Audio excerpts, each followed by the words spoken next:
Hello दोस्तों। Dementia यानी याददाश्त चले जाने वाली प्रॉब्लम के क्या रिस्क फैक्टर्स होते हैं, आज इस पर बात करेंगे। डिमेंशिया बहुत सारे कारणों से हो सकता है, बहुत सारे तरह का डिमेंशिया होता है। इस पर ऑलरेडी हमने एक सेपरेट वीडियो किया है। आज बात करेंगे किन कारणों से लोगों को याददाश्त चले जाने का प्रॉब्लम हो सकता है। इन रिस्क फैक्टर्स को जानना और समझना जरूरी है। यदि इनको आप समझ सकते हैं और इनको अवॉइड कर सकते हैं तो याददाश्त जाने के कारण कम हो जाएंगे। याददाश्त उतनी डिटोरिएट नहीं होगी जितनी बाकी कारणों से हो सकती है। तो ये रिस्क फैक्टर्स को समझना आवश्यक है। आज इस पर हम बात करेंगे। टॉपिक पर जाने से पहले जो लोग हमारे चैनल पर नए हैं उन्हें रिक्वेस्ट करूँगा कि चैनल को सब्सक्राइब करें, वीडियोस को लाइक करें, शेयर करें, फॉलो करें, कमेंट करें, पूरा देखें। टॉपिक बहुत ही इंपॉर्टेंट है, इसलिए इसे एंड तक देखिएगा। हर रिस्क फैक्टर की अपनी इंपॉर्टेंस है, इसलिए इसे समझना आवश्यक है। चलिए शुरू करते हैं इंपॉर्टेंट वीडियो।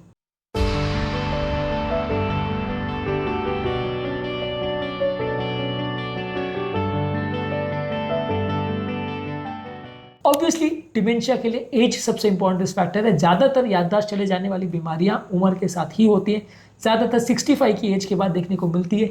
इसलिए यदि डिमेंशिया के कोई भी लक्षण जो कि सिर्फ याददाश्त चले जाने से रिलेटेड नहीं होते, और भी बहुत सारी चीज़ें होती है, ये एक सेपरेट वीडियो में हमने डिस्कस किया है इसके सिम्टम्स क्या हो सकते हैं। ये सारे रिस्क फैक्टर्स अगर किसी व्यक्ति में मिल रहे हैं और खासकर 65 साल के बाद मिल रहे हैं तो आपको डिमेंशिया की बीमारी में उसको इवैल्यूएट करना चाहिए। उसका अगर जाँच वाँच करने से कन्फर्म होता है तो ट्रीटमेंट करना चाहिए।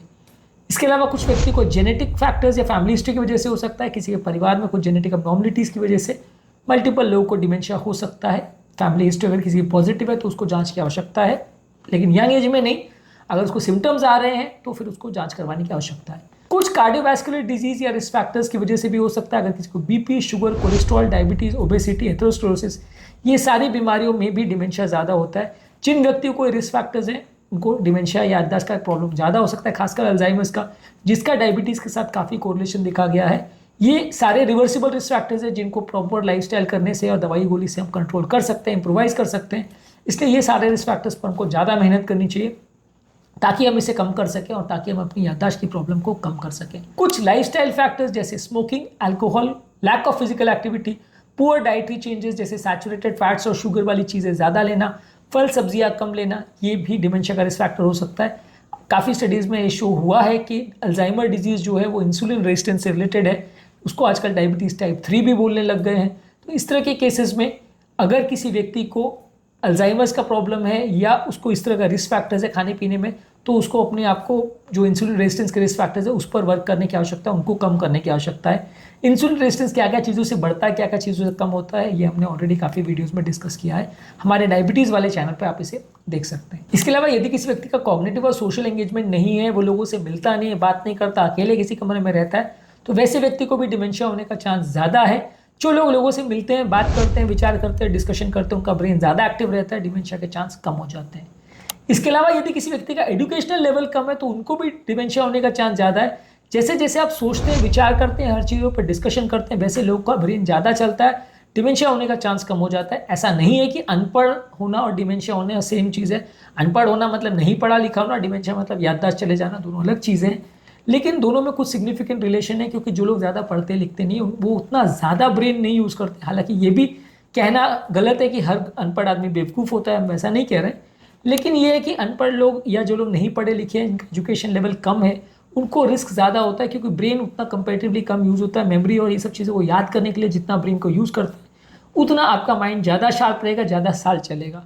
इसके अलावा हेड ट्रॉमा भी एक रिस्क फैक्टर है। यदि आपको सर में चोट लग जाए तो उससे भी आपको डिमेंशिया हो सकता है। किसी को अगर स्लीप डिसऑर्डर है, स्लीप एपनिया या ऐसी कोई बीमारी है जिसकी वजह से उसको नींद नहीं आना भी डिमेंशिया का एक रिस्क फैक्टर हो सकता है। इसके अलावा डिप्रेशन अगर किसी व्यक्ति को है, यानी मन बहुत ज़्यादा उदास रहता है और उसको अगर ट्रीटमेंट ना मिले तो डिप्रेशन भी एक डिमेंशिया का रिस्क फैक्टर हो सकता है। क्रॉनिक इन्फ्लेमेशन अगर किसी व्यक्ति को है, कोई ऑटोइम्यून डिजीज़ है या कोई इन्फ्लेमेटरी डिसऑर्डर है जिसमें पूरे शरीर में, बॉडी में सूजन या इन्फ्लेमेशन रहती है, तो वैसे व्यक्ति को भी डिमेंशिया या याददाश्त जाने का कारण हो सकता है। इसके अलावा अगर किसी व्यक्ति को कोई टॉक्सिन्स का एक्सपोजर है, जैसे कोई मेटल्स, कोई पेस्टिसाइड्स या अल्कोहल का एक्सपोजर है, तो वैसे व्यक्ति को भी डिमेंशिया हो सकता है। डिमेंशिया कितने तरीके का होता है ये हमने अलग वीडियो में डिस्कस किया, आप इस वीडियो को भी जरूर चेकआउट करें। कौन कौन से फैक्टर्स हैं जो प्रोटेक्ट करते हैं आपको डिमेंशिया से?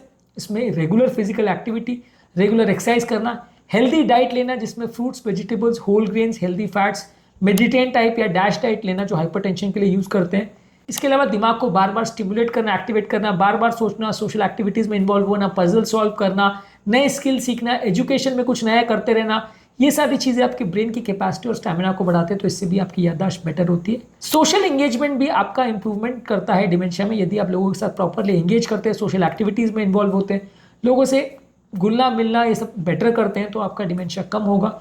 यदि आप नहीं मिलते हैं, घुलते हैं और अलग थलग अपने घर पे पड़े रहते हैं, तो डिमेंशिया के चांसेस ज़्यादा हो सकते हैं।